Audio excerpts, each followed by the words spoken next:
समाकृतमस्मभ्यं दत्तां वरुणश्च मन्यो स्वापनयन्तां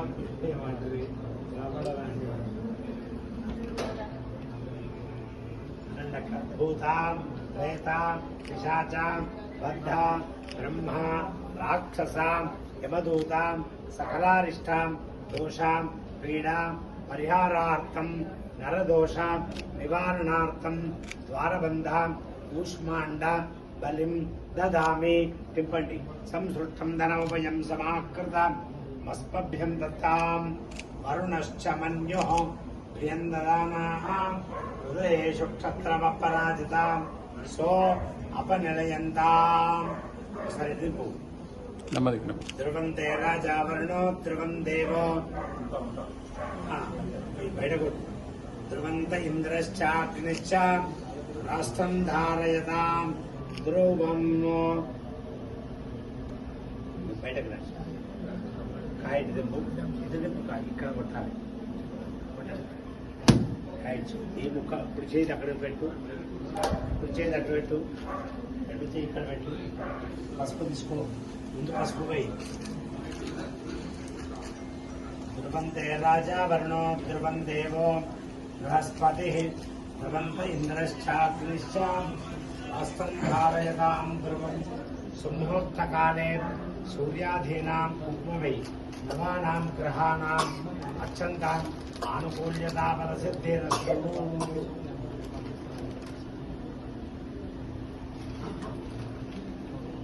राजा रामचंद्र भगवान की जय श्री राम जय श्री राम जय श्री राम जय श्री राम जय श्री राम जय श्री राम जय श्री राम. ध्रुवन्त इंद्रश्चाग्निश्च अस्तं धारयतां వచ్చినా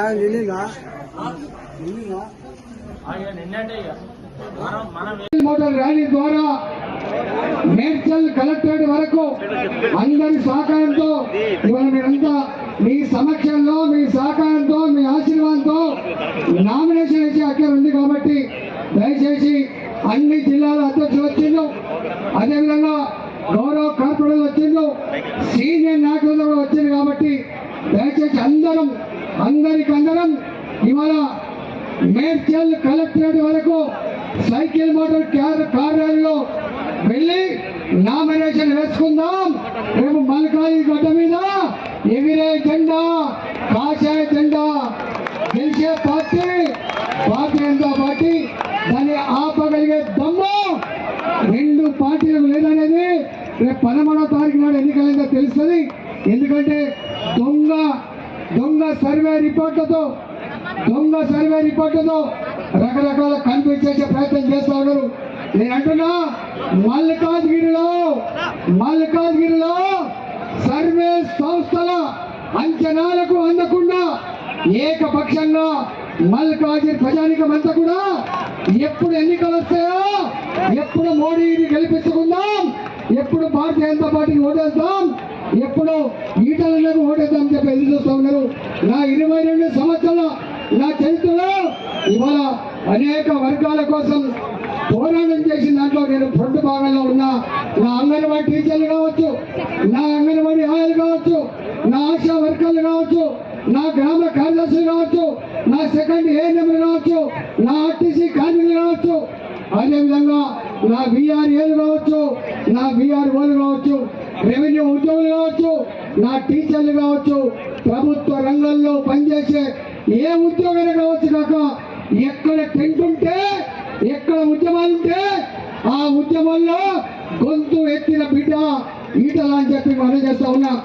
రేపు ఇది కురుక్షేత్ర యుద్ధం లాగా మల్కాజ్గిరి పార్లమెంట్ లో ఒక కురుక్షేత్ర యుద్ధం లాగా ధర్మానికి అధర్మానికి ఇక్కడ పోరాటం జరగబోతా ఉంది. గతంలో ముఖ్యమంత్రి ఏ కుట్రలు చేసిండో, ఏ డబ్బు నమ్ముకున్నాడో, ఏ దౌర్జన్యం నమ్ముకున్నాడో, మళ్ళీ ఆ దౌర్జన్యమే ఆ డబ్బే నమ్ముకున్నాడు ఈ ముఖ్యమంత్రి గారు కూడా. అనుభవం రావాలి. 2006లో ఏం జరిగిందో, 2010లో ఏం జరిగిందో, 2021లో ఏం జరిగిందో, తెలంగాణ మత్పరిచుడు మాయ చేసుడు రాదు. తెలంగాణ సమాజానికి సందర్భం వచ్చినప్పుడు పరిగీసి కొట్లాడే శక్తి ఉన్న సత్తా ఉన్న గడ్డ నా తెలంగాణ గడ్డ మీద చెలగాటమాడే ప్రయత్నం చేయకండి, ఆత్మగౌరవంతో చెలగాటమాడే ప్రయత్నం చేయొద్దని చెప్పి హెచ్చరిస్తూ నేను ఒకటే కోరుతున్నా, తెలంగాణ వ్యాప్తంగా నా 20 సంవత్సరాల కాలంలో పరిచయం ఉన్నటువంటి నాయకులు కావచ్చు, తెలంగాణ ఉద్యమంలో కావచ్చు, ఆర్థిక మంత్రిగా ఉన్నప్పుడు కావచ్చు, ఆరోగ్య శాఖ మంత్రిగా ఉన్నప్పుడు కావచ్చు, లేదా ఈ 3 సంవత్సరాలు కావచ్చు, అన్ని వర్గాల ప్రజలతో మమేకమై 22 ఏళ్ళుగా మీ కళ్ళ ముందు ఇంత స్థాయికి ఎదిగిన బిడ్డలు రేపు గెలిపించుకోవడానికి ఏ ఇంటికి ఆయిలే, ఏ వాడకట్టుకు ఆ వాడకట్టే ఎవరైనా వెళ్లి విషయాలుగా గెలిపించుకోవాలని చెప్పి వస్తే మీ చుట్టాల ఇళ్లకు రండి, అడ్డా పెట్టండి, ఒక ఓటు కూడా పోకుండా ఇవాళ 2 పార్టీలకు కాంగ్రెస్ పార్టీకి బీఆర్ఎస్ పార్టీకి డిపాజిట్ దక్కకుండా ఏకపక్ష విజయంతో మీరంతా గొప్ప సంకేతాన్ని కోరుకుంటా ఉన్నా. అదేవిధంగా ఇంతకుముందే వంశీకృష్ణ గారు, వంశీ తిలక్ గారు టీవీ నారాయణ గారి కుమారుడని ఇంతమంది చెప్పిండు, సదా లక్ష్మి గారి కుమారుడు అని చెప్పిండు. వారు ఉపన్యాసం చాలా బ్రహ్మాండంగా ఉంటుంది. చాలా మంది అనుకుంటారు కొత్త అభ్యర్థి కానీ, ప్రజలకు కొత్త కాదు, ఉద్యమానికి కొత్త కాదు, రాజకీయాలకు కొత్త కాదు. ఇవాళ వాళ్ళని కంటోన్మెంట్ నియోజకవర్గంలో నాకు ఒక ఓటు, వంశీ తిలక్ గారికి ఒక ఓటు వేసి 2టికి 2 బాధ్యతలు సంపూర్ణంగా నిర్వహించాలని చెప్పి కోరుకుంటూ మీ అందరికీ పేరు పేరున ఇంత పొద్దున్నే వచ్చి ఇవాళ సైకిల్ మోటార్ ర్యాలీ, కార్ ర్యాలీలో పాల్గొంటున్న కార్యకర్తలకు, నాయకులకు శిరస్సు వంచి నమస్కరిస్తూ 25 రోజుల పాటు మీకు మీరే కథానాయకులై ఎవరు పిలిచినా పిలవకపోయినా, ఎవరు పట్టించుకున్నా పట్టించుకోకపోయినా మన కర్తవ్యాన్ని గుర్తు చేసుకొని మీరంతా గొప్ప మెజార్టీతో గెలిపించాలని చెప్పి కోరుకుంటూ మీ అందరు నమస్కరిస్తూ తెలుసుకున్నా.